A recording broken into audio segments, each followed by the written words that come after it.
നല്ല ഭംഗിയുണ്ടച്ച അവരെ കാണാൻ. നല്ല അഭിനയാ. എനിക്കൊന്ന് കാണണമെന്ന് വലിയ കൊതിയായിരുന്നു. ഇനിയിപ്പോ അമ്മ ഊട്ടിക്ക് പോകുമ്പോ കാണാലോ. അമ്മായിയല്ലേ? ഉമ്മായി കണ്ട പഴിച്ചേറ്റങ്ങളൊക്കെ അമ്മായിന്ന് വിളിച്ച കൊന്നു തുടങ്ങി. ഈ അമ്മയ്ക്ക് എന്താ അസൂയ അല്ലാതെന്താ? എടി പത്മി, ഈ പടം നോക്കിയ എന്തൊക്കെ ദൂഷ്യം പറഞ്ഞാലും അവരെ കാണാൻ നല്ല സ്ത്രീത്വമുണ്ട്. അയ്യടാ സ്ത്രീത്വം. മുഖം കണ്ടാ അറിയാം പേടിച്ചോളാണെന്ന്. ഓരും പെട്രോള് കണ്ണും കാലും കാണിച്ച് എന്റെ ഏട്ടനെ മയക്കെടുത്ത് തന്നെയാ. മയക്കെടുക്ക അമ്മയുടെ ഏട്ടനാരാ? കാമദേവനോ? അതേടി, കാമദേവൻ തന്നെയാ. വിസ്തരിക്കാൻ വന്നിരിക്കുന്നു. എഴുന്നേറ്റ് പൊടി അപ്പുറത്ത്. ഇത് കൂടോത്രം ചെയ്തത് തന്നെയാ, അല്ലാണ്ട് ഇങ്ങനെ വരില്ല. അവളെ കാലപാമ്പ് കൊത്തി വലിക്കും, അവിടെ തല പൊട്ടിത്തെറിക്കും. എന്നെ പത്മിനി, നീ ഇങ്ങനെ പ്രാഗല്ലേ? നാട്ടുകാർ കേട്ടാ എന്ത് വിചാരിക്കും? ഓ, നാട്ടുകാരും അറിഞ്ഞിട്ടില്ല. കേൾക്കണവർ മൂക്കത്ത് വിരൽ വെക്കുക. പുറത്തിറങ്ങി എല്ലാരും ചോദിക്കണ ഈ കാര്യം. ആ തേവിടിച്ച് എന്റെ ആങ്ങളല്ലാണ്ട് വേറെ ആരെയും കിട്ടിയില്ല. എന്ത് കണ്ടിട്ടാ ഈ വയസ്സുകാലത്ത്? സ്വത്തും പണവും വേണ്ടോളുണ്ടല്ലോ. റോയൽറ്റി എത്ര കിട്ടുന്നത്? ആ വിചാരം നിങ്ങൾക്കുണ്ടോ? അയ്യോ, അവിടെ പടവും നോക്കി ഇരുന്നോ? അല്ല, ഇത് എന്ത് ചന്തം കാണണേ ഈ നോക്കി നോക്കി ഇരിക്കണേ? ഞാൻ പിന്നെ എന്ത് ചെയ്യാനാ പത്മിനി? നമ്മളും കൂടെ അനുഭവിക്കേണ്ട സ്വത്തുക്കൾ തട്ടിയെടുക്കാൻ വന്ന ആ കുന്തത്തിനെ എങ്ങനെയെങ്കിലും പോച്ച് പുറത്തിയടിക്കാൻ ഒരു വഴി ആലോചിക്കും മനുഷ്യ. അതിന് ഒറ്റ വഴിയേ ഉള്ളൂ. നീ തന്നെ വിചാരിക്കണം. എഴി, ഏട്ടന്റെ സ്വത്തിനും പണത്തിനും എന്ത് അവകാശം ഉണ്ടായിട്ടാ നിന്റെ ഈ കണ്ണുകടി? ഏട്ടന്റെ ഭാര്യ വേറൊരാളുടെ കൂടെ പോയെങ്കിലും അതിലൊരു ചെക്കനുണ്ടല്ലോ. പിന്നെ എടുത്തു വളർത്തിയാണെങ്കിലും ഹരിയും ഏട്ടനും മോൻ തന്നെയല്ലേ. ഇവർക്ക് രണ്ടുപേർക്കും ഇല്ലാത്ത എന്താ അവകാശം നിനക്ക്? എന്തായാലും എന്റെ ഏട്ടന് എനിക്കും ഒരു വക തരാണ്ടിരിക്കില്ല. തരും. അത്ര സ്നേഹ എന്നോട്. ഇനിയിപ്പോ ഒരുമ്പെട്ടുള്ള അതിന് വല്ലതും സമ്മതിക്കണാവോ? എല്ലാം ഒതുക്കാനല്ലേ നോക്കൂ. ഏട്ടന്റെ ഇഷ്ടം അതാണെങ്കിൽ പിന്നെ നീ കിടന്ന് ഇങ്ങനെ തുള്ളിയിട്ട് എന്താ കാര്യം? നിനക്ക് മോക്കമുള്ളത് ഞാൻ സമ്പാദിച്ചുണ്ടാക്കണില്ലേ? അയ്യടാ, ജോലി ചെയ്ത് സമ്പാദിച്ച് അട്ടിയായിട്ട് ഇവിടെ കൊണ്ടുവന്നങ്ങ് കൂട്ടുകല്ലേ? എന്താ എന്നെ കൊണ്ടൊന്നും പറയിക്കണ്ട. എനിക്ക് എന്റെ ഏട്ടനെ ഒന്ന് കണ്ടാലേ ഇനി മനസ്സമാധാനം ഉള്ളൂ. നമുക്കൊന്ന് പോയാലോ? എനിക്ക് ലീവില്ല. നീ അമ്മവും കൂടെ പൊക്കോ, ഇല്ലെങ്കിൽ ഹരിയെ വിളിച്ചോ. ഓ, അവ നിങ്ങളെക്കാൾ അപ്ര. പാട്ടും കൂത്തും അല്ലാണ്ട് വേറെ എന്താ അവന് താല്പര്യം? അല്ല, അതും ഏട്ടനെ തന്നെ പറഞ്ഞാ മതി. വല്ല കൈത്തൊണ്ടും പഠിപ്പിക്കാനുള്ളതിന് പകരം പഠിപ്പിക്കാൻ കണ്ട ഒരു കാര്യേ. എന്താ മ്യൂസിക് എം എ മോശമാണോ? ഏയ്, ഒരു മോശവും ഇല്ല. കാളരാഗവും പാടി എം എ എടുത്തങ്ങ് ചെന്നാ മതി. ഗാനഗന്ധർവൻ, കളക്ടർ ഉദ്യോഗം കിട്ടും.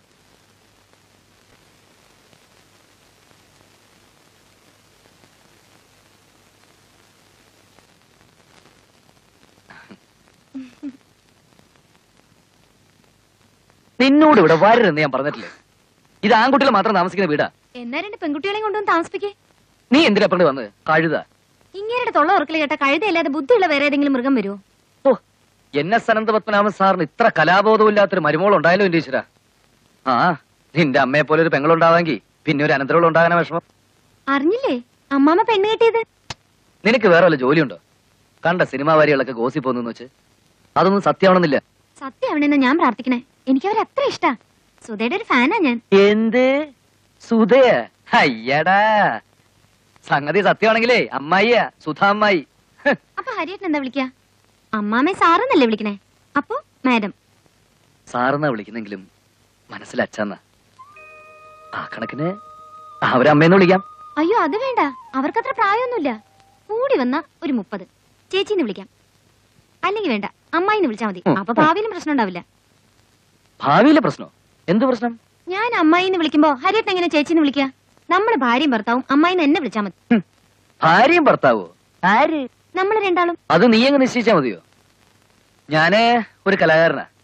എനിക്കൊരു കലാകാരിയെ ഭാര്യയെ കിട്ടും. അപ്പൊ സ്നേഹിക്കണതോ? അതിന്റെ പുറത്ത് തോന്നലല്ലേ? അപ്പൊ ഇത്രനാളും പറഞ്ഞതൊക്കെ വെറുതെ ആയിരുന്നല്ലേ? അത് മനസ്സിലാക്കാനുള്ള ബുദ്ധി പോലും ദൈവം നിനക്ക് തന്നില്ലല്ലോ. പിന്നെ എങ്ങനെ നിന്നെ പോലൊരു ബുദ്ധൂസൻ എന്റെ ഭാര്യയാക്കുക? അമ്മു, അമ്മുട്ടി, എടി ഞാൻ വെറുതെ പറഞ്ഞ അമ്മു. എന്താ നിന്റെ ഭാര്യ പെണേ പോവാ? ആ, മര കഴുത. ഒരു തമാശ പറഞ്ഞാലും മനസ്സിലാവില്ലല്ലോ.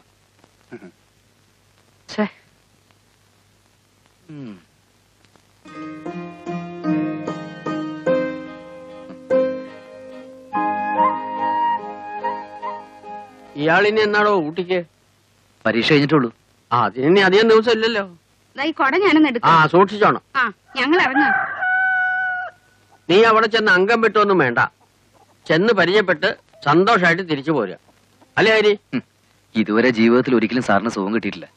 ഈ ഒരു ബന്ധം കൊണ്ട് അത് കിട്ടുമെങ്കിൽ നമ്മളായിട്ട് തന്നെ തടസ്സം നിൽക്കുന്നു. അതെ, നിങ്ങൾ ആരും ഒന്നും പറയണ്ട. എന്താ വേണ്ടാച്ചാ എനിക്കറിയാം. ദാ നോക്കൂ, മര്യാദക്കല്ലെങ്കിൽ ആ മൂദേവി അടിച്ച് വെളിയിൽ ഇറക്കിട്ടേ ഞാൻ ഇങ്ങോട്ട് വരുള്ളൂ. അത് തീർച്ചയായും. ആഹാ, കേരളി ഇങ്ങോട്ട്. ഓ, അതിനിടയിൽ അവിടെ ഒരു ശൃംഗാരം.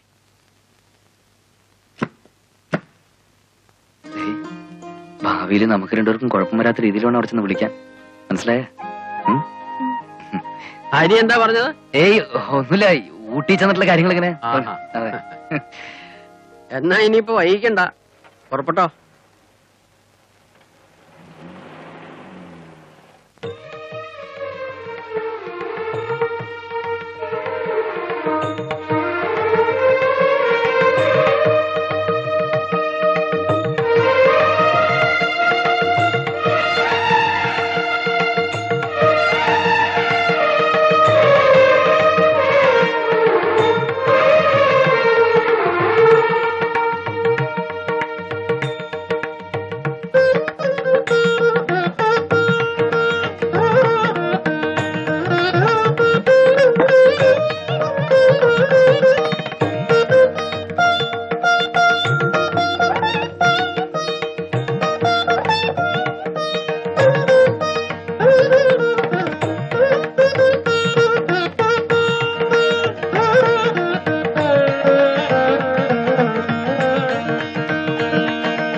എന്റെ നായികയ്ക്കാണോ തനിക്കാണോ സൗന്ദര്യം നോക്കായിരുന്നു?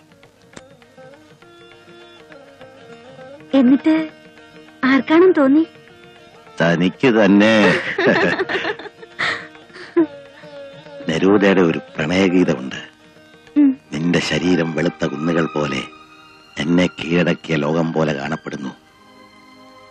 എന്റെ കാടൻ ശരീരം നിന്നിലേക്ക് ആണ്ടിറങ്ങുന്നു. തുടങ്ങി അപകർഷതാബോധം. പ്രായത്തിനും തൊലിവെളുപ്പിനും ഒക്കെ നമ്മളിൽ എന്താണ് പ്രസക്തി? സൗന്ദര്യം ഈ മനസ്സ് നിറയെ ഉണ്ടല്ലോ. പട്ടിണി കിടന്നവൻ ആഹാരത്തോടുള്ള ആർത്തിയാണ് എനിക്കിപ്പോ ജീവിതത്തോട്. മതി വരുന്നില്ല. ഇനി ഒരു 100 ജന്മം തന്നോടൊപ്പം കഴിഞ്ഞാലും മതി വരില്ല. അവസാനം ദഹനക്കേട് പിടിക്കും.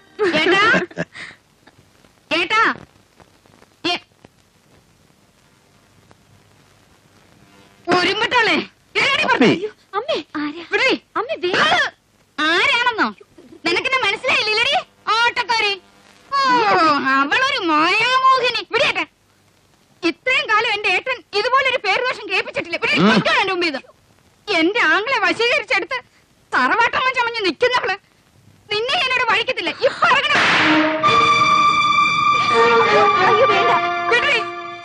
ഒരു ഈർക്കിലി കൊടി കൊണ്ടുപോലും എന്നെ നോവിച്ചിട്ടില്ലാത്ത എന്റെ ഏട്ടൻ നീ കാരണം. അതാണ് നിന്റെ തകരാറ്. എന്നെ എന്ത് വേണമെങ്കിലും പറഞ്ഞോട്ടെ. താനപ്പുറത്തേക്ക് വയ്ക്കൂ.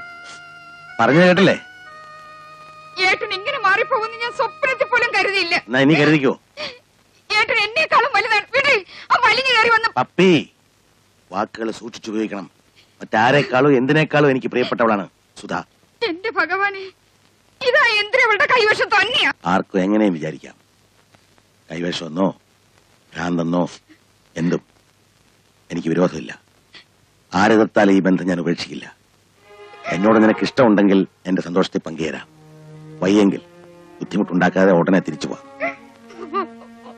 കരച്ചിൽ വേണ്ട, ആലോചിച്ച് തീരുമാനിച്ചാൽ മതി. ഈ നിമിഷം ഞാൻ ഇവിടുന്ന് പോകും. ഏട്ടനും വേണ്ട, സ്വത്തും വേണ്ട എനിക്ക്. നന്നായുള്ളൂ. അമ്മക്ക് ഇത്തിരി ചാട്ടം കൂടുതലാ. അച്ഛനൊരു പാവാ. ഇല്ലെങ്കി അമ്മയുടെ എല്ലിന്റെ എണ്ണ എത്ര കൂടുമായിരുന്നു. നന്നായി വേദനിച്ചിട്ടുണ്ടാവും. പാവം അമ്മാമ്മ ഇങ്ങനെ പെട്ടെന്ന് കയറി അടിക്കുന്നെന്ന് ഞാൻ വിചാരിച്ചില്ല കേട്ടോ. എന്ത് പറഞ്ഞാലും ഒന്നും മിണ്ടാതെ കേട്ടിരിക്കുന്നതേ കണ്ടിട്ടുള്ളൂ. അമ്മായിയോട് അത്ര ഇഷ്ടണ്ടാവും. അതാ അമ്മായിയെ ചീത്ത പറഞ്ഞപ്പോ സഹിക്കാൻ പറ്റാണ്ടിരുന്നത് അല്ലേ? എനിക്ക് നല്ല ഇഷ്ടായി കേട്ടോ. സിനിമയിൽ കാണുന്ന പോലെ തന്നെയാ. അതിലും ഭംഗിയുണ്ട് നേരെ കാണാൻ. ഹരിയേട്ടൻ ഇത് വെറും ഗോസിപ്പാണെന്ന് വിചാരിച്ചു തന്നെയായിരിക്കണേ. കണ്ടിട്ടുണ്ടോ ഹരിയേട്ടനെ? ഇല്ല, പറഞ്ഞു കേട്ടിട്ടുണ്ട്. കണ്ട ഒരു സിനിമാ നടനെ പോലെയാ. നല്ല നേരവും പാട്ട് പാടുന്ന കേക്കണം. യേശുദാസിനെ പോലെയാ. അമ്മുന് പാട്ടിഷ്ടാണോ? പാട്ടിഷ്ടാ, പക്ഷേ ഹരിയേട്ടൻ എപ്പോഴും ആ ആ ആ എന്നുള്ള പാട്ടാ. എനിക്ക് സിനിമാ പാട്ടാ ഇഷ്ടം. ഹരിക്കും എന്നോട് ദേഷ്യമായിരിക്കും അല്ലേ? ഏയ്, എനിക്കിഷ്ടായ ഹരിയേട്ടനും ഇഷ്ടാവും. എത്ര നല്ല ആളാണെന്നറിയോ? അത് അമ്മുനല്ലേ അറിയൂ. അമ്മമ്മയോട് ഞാൻ പറയട്ടെ, എന്ത് വൈകാതെ നടത്തി തരാൻ?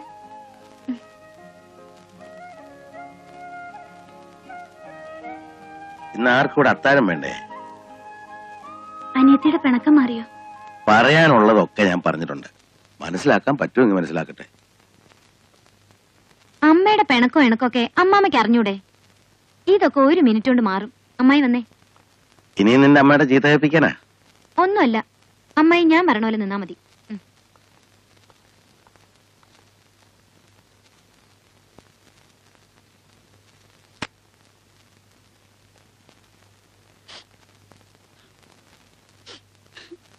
എന്നാലും എന്റെ ഏട്ടൻ ഇങ്ങനെ മാറിപ്പോയല്ലോ. ആലോചിക്കാൻ പോലും പറ്റാം. അമ്മേ, അമ്മായി അമ്മയെ കാണാൻ വന്നിരിക്ക. എന്നെ ആരും കാണണ്ട. അമ്മയെ ചൊല്ലി അമ്മായി അമ്മാമ്മയും എന്ത് വഴക്കുണ്ടാക്കിയെന്നറിയോ അമ്മയ്ക്ക്? അമ്മായിക്ക് വലിയ വിഷമായി. ഈ വീട്ടില് അമ്മയെ കഴിഞ്ഞിട്ടേ ആരും ഉള്ളൂന്നാ അമ്മായി പറയണേ. അമ്മയുടെ അനുഗ്രഹം വേണമെന്ന്.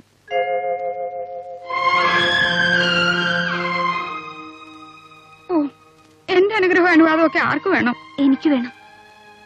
സ്ഥാനം കൊണ്ട് ഏട്ടത്തിയാണെങ്കിലും പ്രായം കൊണ്ട് അനിയത്തിയാണ്. പണവും പദവിയും ഒന്നും കണ്ട് ശ്രമിച്ചു വന്നവളല്ല. അതൊക്കെ എനിക്ക് വേണ്ടതിൽ കൂടുതലുണ്ടായിരുന്നു. ഇപ്പോഴും ഉണ്ട്. അദ്ദേഹത്തിന്റെ മേൽ നിങ്ങൾക്കുള്ള ഒരവകാശവും എനിക്ക് വേണ്ട.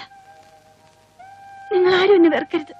അയ്യോ, അതെ, എനിക്കാരോടും വെറുപ്പൊന്നുമില്ല. എങ്കിലും എന്നോടൊരു വാക്ക് പറയാൻ തോന്നില്ലല്ലോ ആർക്കും. ഞാൻ അത്ര കന്യായിപ്പോയോ? അമ്മ പിണങ്ങിയിരിക്കുന്നോണ്ട് ആരും അത്താഴം കഴിച്ചില്ല. ഏട്ടനൊന്നും കഴിച്ചില്ലേ? എന്ത് പണിയാ നാത്തൂനെ ഇത്? ഞങ്ങൾ ആങ്ങളെ പെങ്ങളും 1ഉം 2ഉം പറഞ്ഞെന്നും വെച്ച് അത് വഴക്കോ പിണക്കോ വല്ലോ ആണോ? നാത്തൂൻ ചെന്ന് ഏട്ടൻ അത്താഴം വിളമ്പ്. ഏട്ടത്തിയും വരൂ, നമുക്ക് ഒരുമിച്ചിരിക്കാം.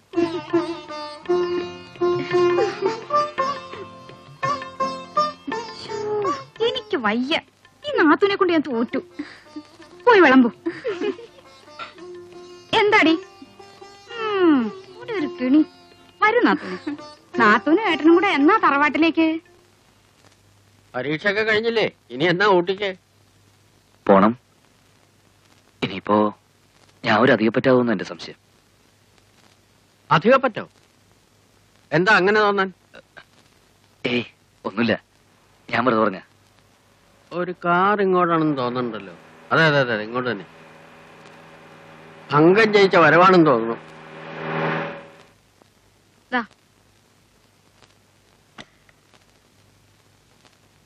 ബാക്കി പെണ്ണെന്തേ വന്നില്ലേ? അമ്മൂനെ ഞാനവിടെ നിർത്തി. നീ അംഗം ജയിച്ചിട്ടാണോ വരണത്, അതോ തോറ്റ് ജീവനും കൊണ്ട് ഓടിപ്പോന്നു? അംഗം വെട്ടാനൊന്നും അല്ല ഞാൻ പോയത്. എന്റെ ആങ്ങളെ നാത്തൂനെ കാണാനാ. നാത്തൂനോ? എന്തേ? കണ്ടു, 2 ദിവസം സുഖമായിട്ട് താമസിച്ചു, തിരിച്ചു പോന്നു. അപ്പൊ സന്ധി ചെയ്തു പറ. എങ്ങനെയുണ്ട് നാത്തൂൻ? ഞാൻ അന്നേ പറഞ്ഞില്ലേ, നല്ല സ്ത്രീത്വവും തറവാടിത്വവും. നീ പറഞ്ഞില്ലേന്നോ? ഞാൻ പറഞ്ഞു. മറന്നുപോയോ? നല്ല സ്ത്രീത്വവും തറവാടിത്വവും സ്വത്തും പണവും ഒക്കെ വേണ്ടോളം ഉണ്ട്. നമ്മുടെ നയാ പൈസ അവർക്ക് വേണ്ട. ആ ചിരി കണ്ട കുത്താൻ നിക്കണ പോത്ത് പോലും ഒന്ന് മയങ്ങും. നല്ല പെരുമാറ്റം. അത് പിന്നെ നടിയല്ലേ, അഭിനയിക്കാൻ ആരും പഠിപ്പിക്കണ്ടല്ലോ. എന്തായാലും എന്റെ ആങ്ങളയ്ക്ക് ചേർന്നോളാം. എനിക്കത് മതി. എന്നെ കുറിച്ച് എന്തെങ്കിലും ചോദിച്ചോ? ഒരിക്കൽ എന്തോ പറഞ്ഞു കേട്ടോ. മറ്റാരുടെ കാര്യം അന്വേഷിക്കാൻ അവർക്ക് നേരം? ഏത് നേരം ചിരിയും വീണവായനയും ഡാൻസും ഒക്കെയാ. ഈ സിനിമയിലൊക്കെ കാണുന്ന പോലെ രണ്ടാളെന്നേ. 2 പേരും കൂടി ഇരിക്കേണ്ടത്തേക്ക് ചെല്ലാൻ എന്നെ ചളിപ്പാ. വയ്യേ.